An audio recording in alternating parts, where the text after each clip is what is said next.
নমস্কাৰ। আজিৰ এই বিশেষ ভিডিঅ'টো হ'ল যিসকল সংখ্যালঘু সম্প্ৰদায়ৰ ব্যক্তিয়ে কংগ্ৰেছৰ অন্ধভক্ত হৈ আছে তেওঁলোকৰ বাবে। আজিৰ এই বিশেষ ভিডিঅ'টো চালে নিশ্চয় তেওঁলোকৰ চকু খোল খাব। মই 2013 চনৰ এটা বিশেষ ঘটনা কম। বৰপেটা সদৰ সমষ্টিৰ প্ৰাক্তন বিধায়ক মৰহুম আব্দুৰ ৰহিম খানৰ তেখেতে 2013 চনত সংসদৰ মজিয়াত ডাউটফুল ভোটাৰ সম্পৰ্কে কিছু বক্তব্য ৰাখিছিল, যাৰ বাবে তেতিয়াৰ কংগ্ৰেছ চৰকাৰে তেখেতক সদনৰ মজিয়াৰ পৰা বাহিৰ কৰি দিছিল। কাৰণটো কি জানে? তেওঁ কৈছিল যে যিসকল ব্যক্তিক ডাউটফুল ভোটাৰ হিচাপে চিহ্নিত কৰা হয় তেওঁলোকে 97% মানুহে ট্ৰিব্যুনেলত যায় আৰু বহুত বছৰ কষ্ট কৰাৰ পিছত তেওঁলোকে সাকসেসফুল হয়, ভাৰতীয় বুলি চিহ্নিত হয়। বাকি 3% যে থাকে তেওঁলোক আচলতে একদম পোৰ পাৰ্চন, একদম দুখীয়া দৰিদ্ৰ, তেওঁলোকৰ থাকিবলৈ বাসস্থান নাই, তেওঁলোকৰ খাবলৈ পৰিবলৈ কাপোৰ নাই, তেনেকুৱা ব্যক্তিক ডাউটফুল ভোটাৰ হিচাপে চিহ্নিত কৰা হয়, যাৰ ফলত তেওঁলোকে আচলতে ট্ৰিব্যুনেলৰ খৰচ বহন কৰিব নোৱাৰে, যাৰ বাবে এক্সপাৰ্টি অৰ্ডাৰ হয়। গতিকে দেখা যায় যে 100% মানুহে আচলতে প্ৰকৃত ভাৰতীয়, কিন্তু তেওঁলোক দুখীয়া হোৱাৰ বাবে, ইলিটাৰেট হোৱাৰ বাবে, অশিক্ষিত হোৱাৰ বাবে তেওঁলোকক চিহ্নিত কৰি হাৰাশাস্তি কৰা হয়।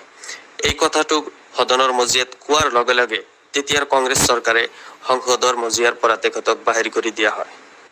এই কথাটো উপলব্ধি কৰিলে গম পোৱা যায় যে আচলতে কংগ্ৰেছ চৰকাৰে বা কংগ্ৰেছ দলে তেওঁলোকে আমাৰ বাবে কিমান চিন্তা কৰে, এই কথাটোৰ পৰা উপলব্ধি কৰিব পাৰি। আৰু এটা বিশেষ কথা আপোনালোকক আজি কম, সেইটো হ'ল 2023 চনৰ ঘটনা। গোৰ্খা কমিউনিটিৰ জগত বাহাদুৰ ছেত্ৰী তেখেতৰ এগেইনষ্টত ডাউটফুল ভোটাৰ হিচাপে সন্দেহ কৰা হয় তেখেতক। এই বিষয়টো লৈ সন্মানীয় বৰ্তমানৰ সভাপতি কংগ্ৰেছৰ অসম প্ৰদেশ কংগ্ৰেছ কমিটিৰ সভাপতি গৌৰৱ গগৈ ডাঙৰীয়াই স্মাৰক পত্ৰ প্ৰেৰণ কৰে অমিত শ্বাহ ডাঙৰীয়ালৈ।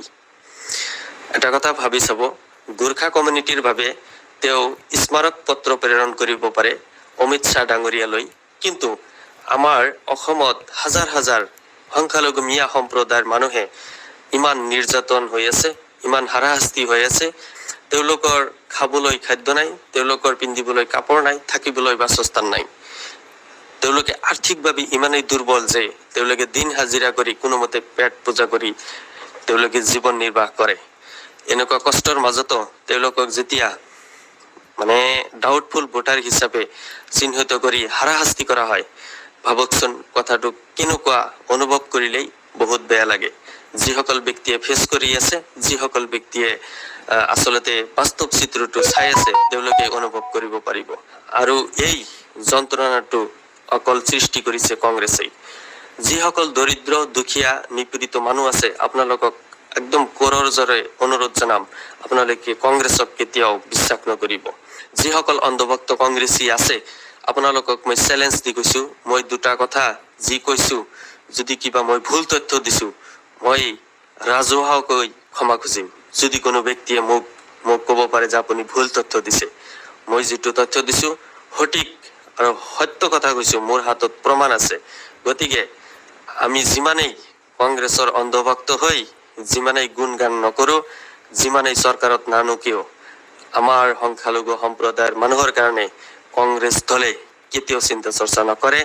আৰু দুই এজন যদি নেতাই চিন্তা চৰ্চা কৰে, আমাৰ হৈ মাত মাতে, তেওঁলোকক কংগ্ৰেছৰ পৰা বহিষ্কাৰ কৰি দিয়া হ'ব।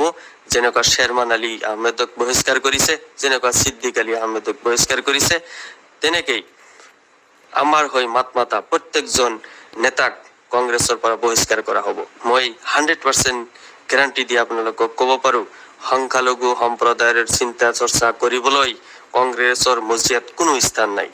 যদি থাকিল হয় ইমান 70-75 বছৰে, নিশ্চয় ইয়াৰ সমাধান কংগ্ৰেছ চৰকাৰে কৰিলে হয়।